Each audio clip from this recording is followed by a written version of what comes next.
Hello and welcome, gang. Welcome to the final video on this build series of the Republic P-47 Thunderbolt Razorback in this case.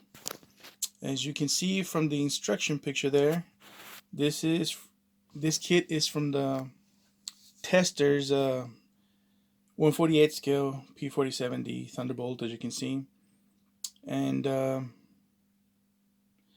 very plain kit. One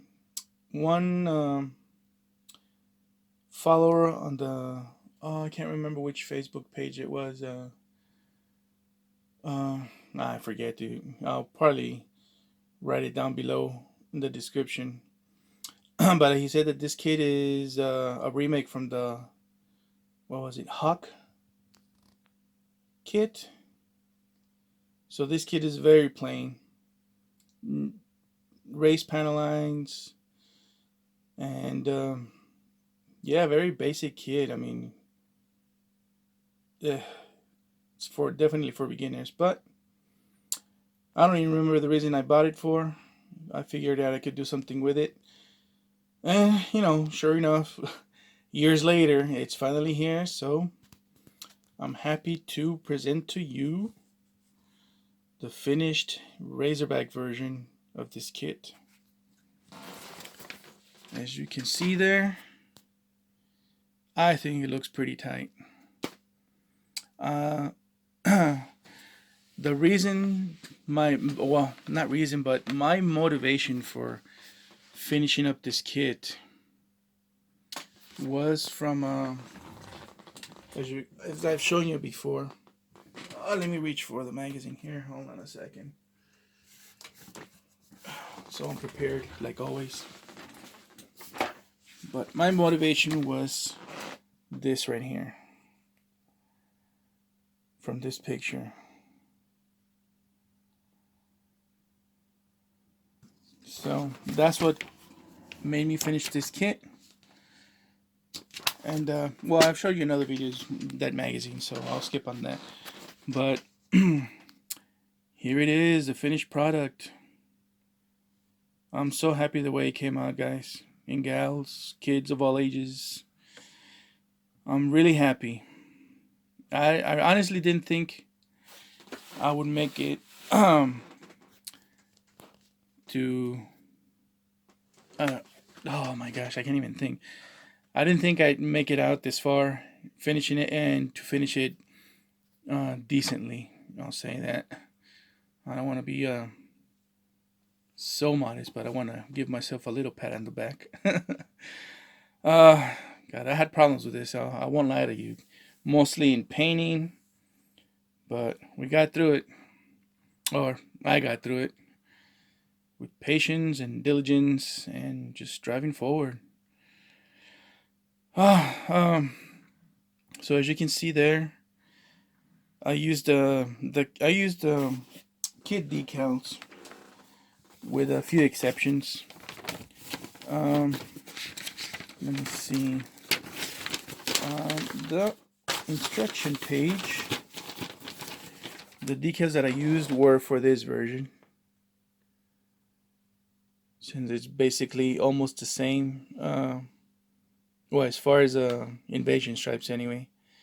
But I didn't use these right here because, well, I just used the paint to do that. I mean, same tail number and all that stuff. And it's all the same color for this particular version, except of course the serial number is not the same, and the oh gosh, I forgot what those numbers are for the plane. Well, the letters here, I forget what those are called. I think it identifies a unit and all that stuff, but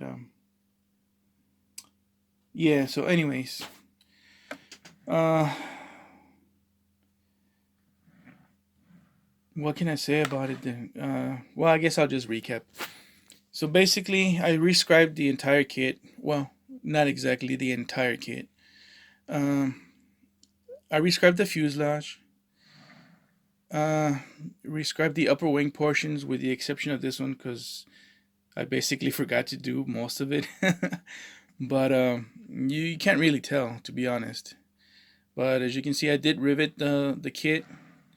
The only area that I didn't touch up on as far as um, panel lines and riveting is the underside of the wings. But everything else, it was rescribed and with the rivets and stuff. And of course, you can see some panels there, access panels. Were done with aluminum can and just glued in place. And I think it gave it a nice touch rather than just, be old, plain, flat fuselage. So, like, kind of makes it pop a little bit. I did drill out the vents here. And there's a couple more panels on the other side. Let me see. Yeah, right there. There's another one.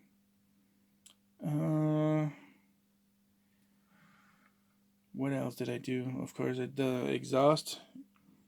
I hollowed out the exhaust vents there, or whatever they're called, and kind of fixed up the where actually where the exhaust goes, the manifold there, the hole right there, and used the aluminum can to make that heat panel there. Same thing on the other side. Woo. You can see it more clearly there. Let me see. So did that. Oh, come on, focus. There we go. I did put that actuator for the wheel cover and added some wire there for the brake lines, and that was pretty much it for the landing gear. I mean, I used some putty to cover up the misshaped wheels from the mold, so that fixed that up real nice. Of course, for the guns, I used some pins for electrical pins. And these would be of course, the female lens. So that gave it a little more realistic look, and of course they're hollow, so another plus there. And of course, same thing on the other side.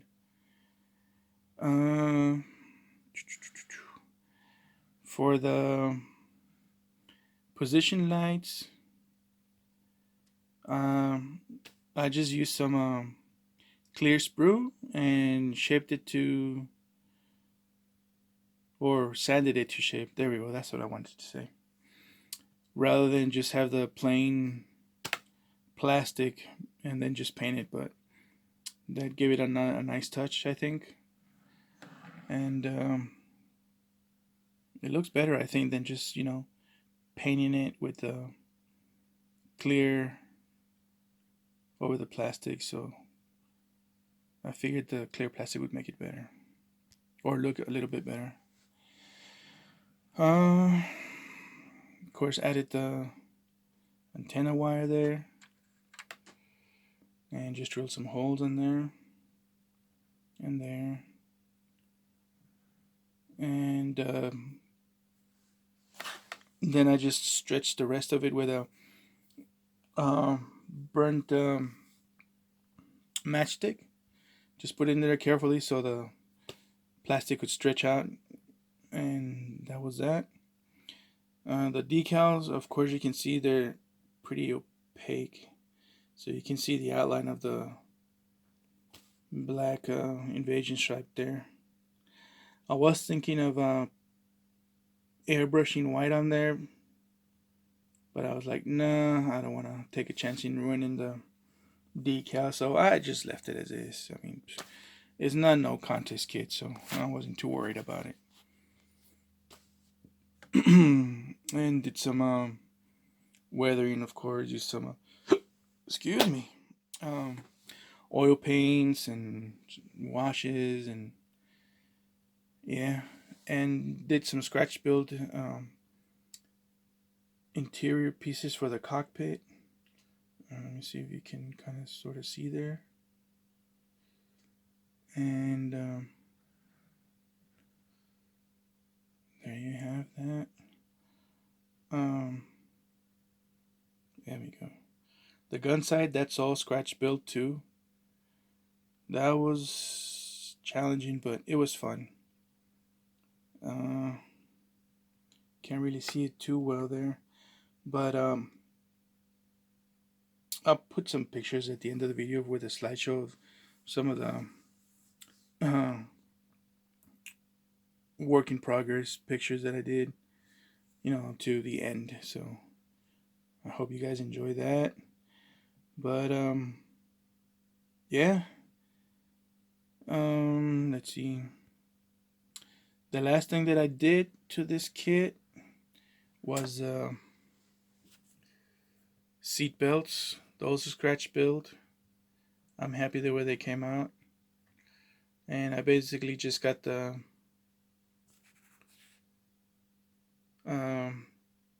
basic idea from a photo etched set picture that I saw. I feel it was just a general one that was on eBay, because I almost ordered it, but I was like, no, let me see if I can give it a shot and see if I can scratch build it. And I'm glad I did, because I think it came out really good.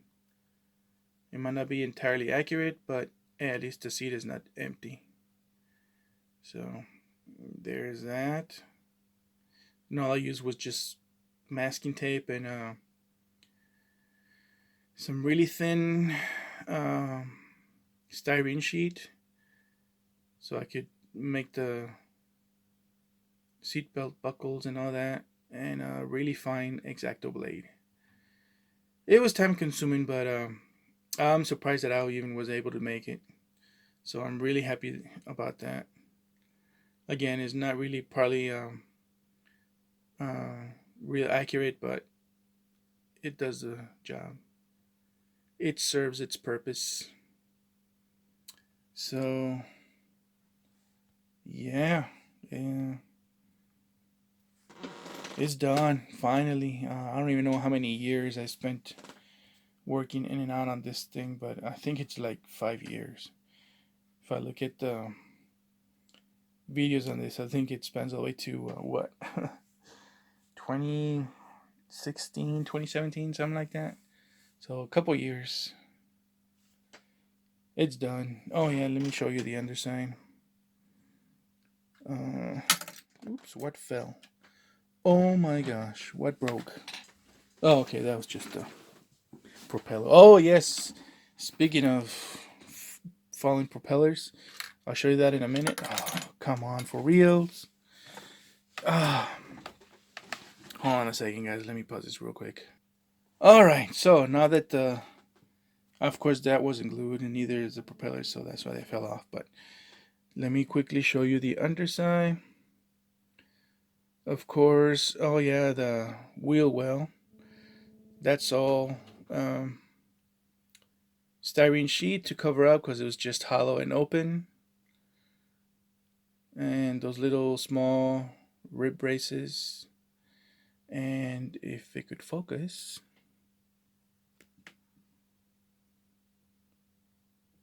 so those are also sheet styrene. And yeah, just just a little extra work on there, just so it doesn't look so crappy. Because like I said, that was been hollow. You've just been looking inside the wing. Oh man, let me see. Focus. Is it focusing? Okay, so there it is. Yeah, so of course there's the actuators, just pieces of wire there. And the one thing that I'm not too happy about is, of course, the fuel tanks just being glued in there. Wish I would have done some of those. I forget what they're called. The little clamps that keep it stable underneath the pylon. I forgot what they're called. So it's just stuck on there. But oh well, whatever. So there it is, fellas. Done. Oh yes. Speaking of, before I forget again, this prop. Oh boy, this gave me trouble. And most of it was my fault, of course. Well, all of it, obviously. So I noticed that I glued some of the propeller blades wrong, because this is like the hub is separate, and it goes 2 halves, and then you glue these in there, right? So I put them wrong. I put some of them facing to the left and others to the right. So I was like, oh, I gotta fix this. So long story short, I ended up hollowing out the connecting piece, because it's like a little rod that sticks out so you can put it in the hole. Cut those out, drill it out, put super glued some wire on there, and then just re-glued them in place, fixed it up, and just detailed it out a little bit. So a little extra work, but it paid off because it looks better now. And of course the pillars are all facing the same way. Yeah, so that's it. I mean, it's done. I really like the way the paint job came out. So one more kit done, one more work in progress out of the way, and I think it looks pretty neat. Had some problems along the way, but I think it looks really good. And just in case you wondering about that different color, I just did that as like a field repair with different paint. Just little different, so it's not all monotone. Give a little more contrast to everything else. So yeah, there it is. So stay tuned for a small slideshow, and I hope you guys enjoyed this. I know it took me a long time to finish, but it's done. It's done. The other one that I want to finish now is, of course, this guy here. I gotta repaint him, and that's pretty much it. Well, paint and decals, and then this guy's done.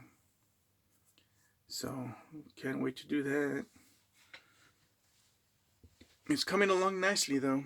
Let me see if I can get a close-up of the interior now that I kind of sort of fixed the glass. No, you can't really see it, but it's way better than it was before. It was a mess. Bad problems with this kit, but all my fault, of course. And then of course I'm still working on this guy here, which is the Hornet F-18D, and this one I just put in the ejection seats there, aftermarket from Bilek. I'm not sure I'm pronouncing it right. Bilek.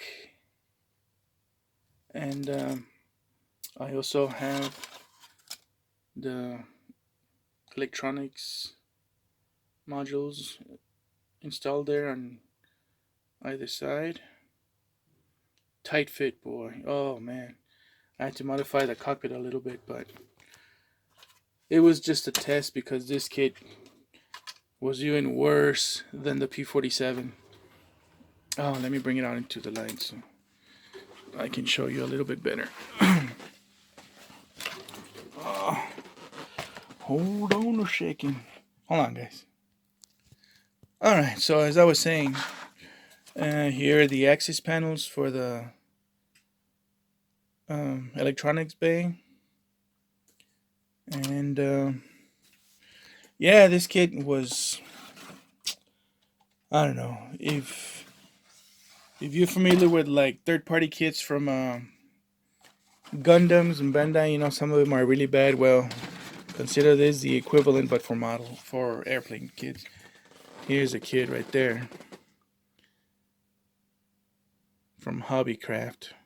The reason I got this for the paint scheme, and because it was like cheap, but I should have just gotten a snap tight monogram kit, which probably would have been better. And of course, the decals will probably be better too. But I said, you know, it was a bad judgment call on me getting, well, actually two of these. Don't ask me why. I don't even know myself anymore. But I just gotta keep going. So far, it's looking pretty good. Everything has been rescribed, of course, because there was basically no panel lines on it, and the few that were there were really fine and raised. But as you can kind of sort of see there, I rescribed them because, yeah, this kid needed it. And the fit for the intakes was bad. Oh my gosh. So I ended up using filler. Oops. On here, there, pretty much all over. And these are still not even positioned real good. So hopefully when I put the missiles and all that stuff, it'll cover some of that up. So yeah, see, you can see barely any detail. I had to putty that area there because it was not fitting so good. You can kind of sort of see it there. Let me focus there. Come on, man. So it still looks kind of crappy, but needs a little bit more work. But that'll be fixed once I start putting the white on there and everything else. At least cover that up. So it's coming along, but I don't know. I guess I just rushed on this purchase. I guess, like I said, I was being cheap on this one, so now I'm paying the price. Yeah, I got the canopy here, which you actually have to cut in the back area here, because this is part of it, part of that canopy. So I had to cut that. But you know, once it's done, it won't look bad. I mean, I gotta buff it out and put floor polish on it, and that'll take care of that. The interior, pretty plain. I still have to add the decals for the instruments, but it's coming along, guys. I'm trying to make it look at least a little bit good and, you know, save it from disaster, as it were. Yeah, I mean, I'll keep you updated on this guy. I just had to stop on it for now. But that's what's going on right now. I mean, I did have the real deal down here, but I didn't want to use this one yet. So I figured I'd test my skills on this junk. And yeah, you know, I can safely say that I've learned a little bit from this one, and like I said, from a piece of crap kit, at least now it's not so crappy. So, and it's given me practice doing a rescribed panel lining and, you know, fix some pretty nasty seams and that kind of stuff. So yeah, I guess it's a good practice model, I guess. So anyways, I'm rambling way too long now. Thanks for watching, and stay tuned at the end for a slideshow of the P-47, and I hope you guys like it. Alrighty, until next time, bye.